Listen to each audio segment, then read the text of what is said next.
In-cab inspection for the Volvo. First thing you're going to do when you get in, seatbelt. Properly mounted and secured, not cut, cracked, or frayed. And the clasp is working.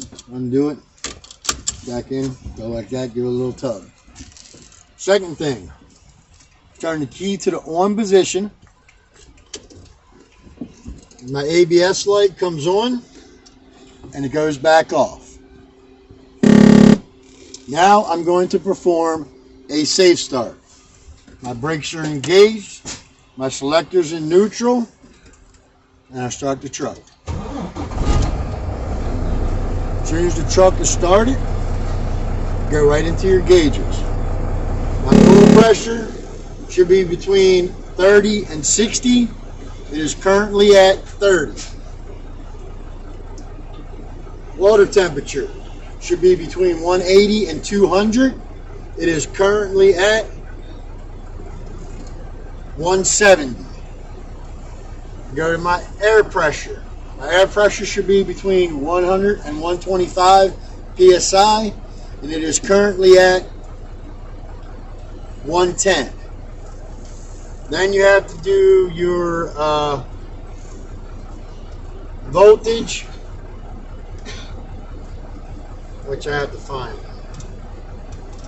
Your voltage should be between 12 and 14. It is currently at 13.8.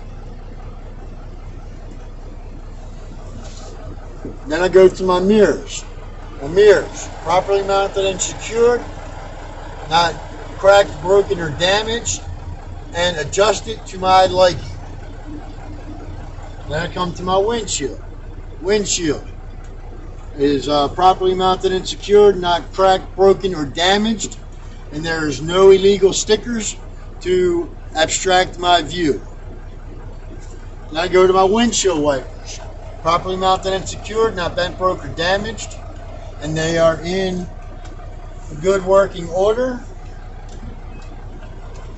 And there is no metal to glass contact. A windshield wiper fluid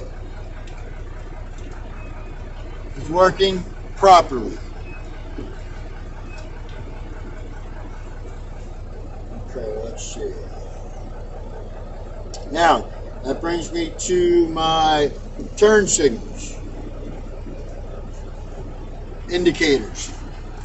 Left indicator is working properly. Right indicator is working properly.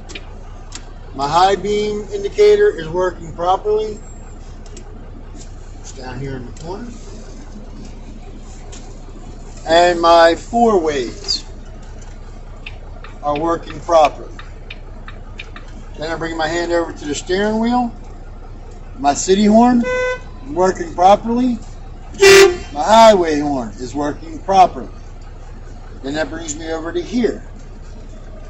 So I'm going to check my defrost. I put it on defrost, put my hand up here. My defrost is working properly. Then I turn it to the heat. Put my hand down here. My heat is working properly.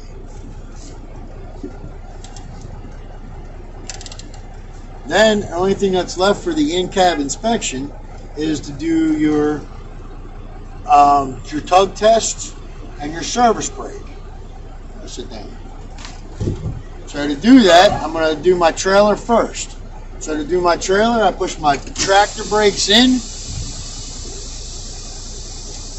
place the vehicle in the lowest forward gear, and I tug. My trailer brakes are holding. Now I'm going to do my tractor brakes. So I pull my tractor brakes out, disengage my trailer brakes, place the vehicle in the lowest forward gear, and hit the accelerator and tug. My tractor brakes are holding. Now I'm going to do my service brake check. I push both of my brakes in, both of my buttons in, place it in the lowest forward gear, and put my hands beside the steering wheel like this, and I'm checking to make sure that my tractor does not pull to one side or the other, which could indicate a brake out of adjustment. So I pull forward about 5 miles an hour or 15 feet, hit the brake.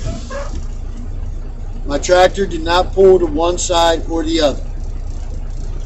Now I engage my brakes, put it in neutral. At this time, I'm going to go out and chalk my tires to prepare for my lab test. Chalks. Chalks will be back there. Go out here and place them. I'll be right back.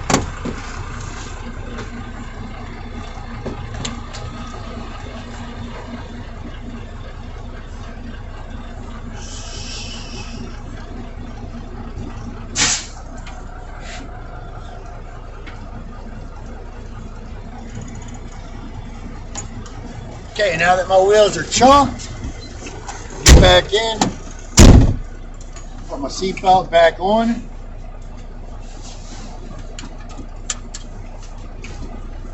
push my brake buttons in. What happens is the air pressure is going to drop. That's why you push these in first. Then once that stops hissing, you're going to make sure that your air pressure is above 100. So we'll give it a little fuel.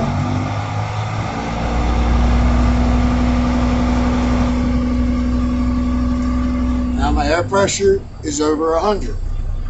So I turn the key off and back to the on position.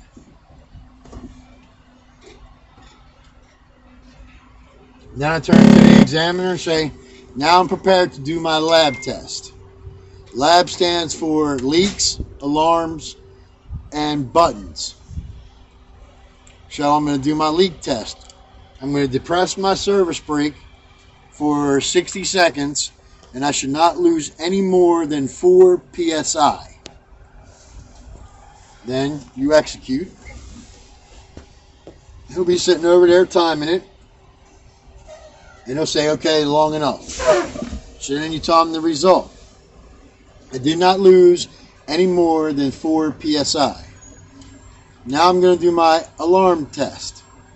I do this by fanning down my service brakes, and then between 60 and 90 psi, I should have a visual alarm and a sound alarm.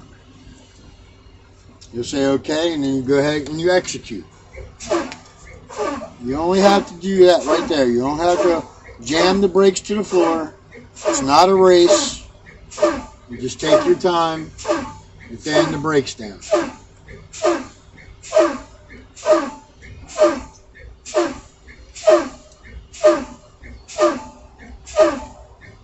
I have a visual indication that my air pressure is between 60 and 90 psi. Now I'm going to do my buttons test. I do this by continuing to fan the brakes down, and between 20 and 40 psi, my buttons should pop.